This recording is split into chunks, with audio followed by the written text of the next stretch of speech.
Hello everyone, how are you doing? This is MD Tech here with another quick tutorial.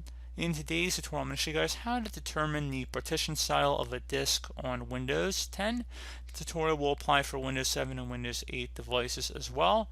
So basically, you will be able to tell what type of disk it is, so whether it's online, whether it's read or write only restricted, and basically just the important information you want to know if you're looking for a partition style. So we're going to go ahead and jump right into it, and we're going to go about doing it the method I would prefer, and that would be through the command prompt. So open up the start menu, type in CMD, best match, should come back with command prompt. We're going to go ahead and right click on that and select run as administrator. User account control prompt, go ahead and select yes. So now that we're in this elevated command line window, you want to go type in disk part, all one word, so again DISKPART.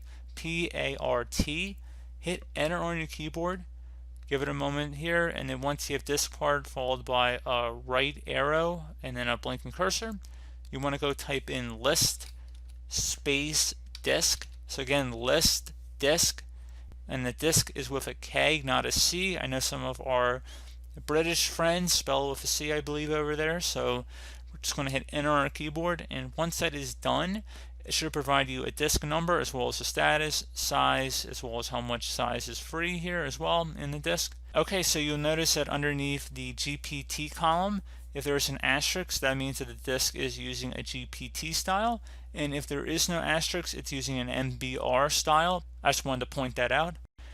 And basically disk partition, pretty similar here. So that's pretty much it for this tutorial, guys, I would say at this point. So I'm just going to close out of here, and I'm going to end the tutorial at this point. So I do hope that this brief tutorial was able to help you guys out, and as always, thank you for watching, and I do look forward to catching you all in the next tutorial.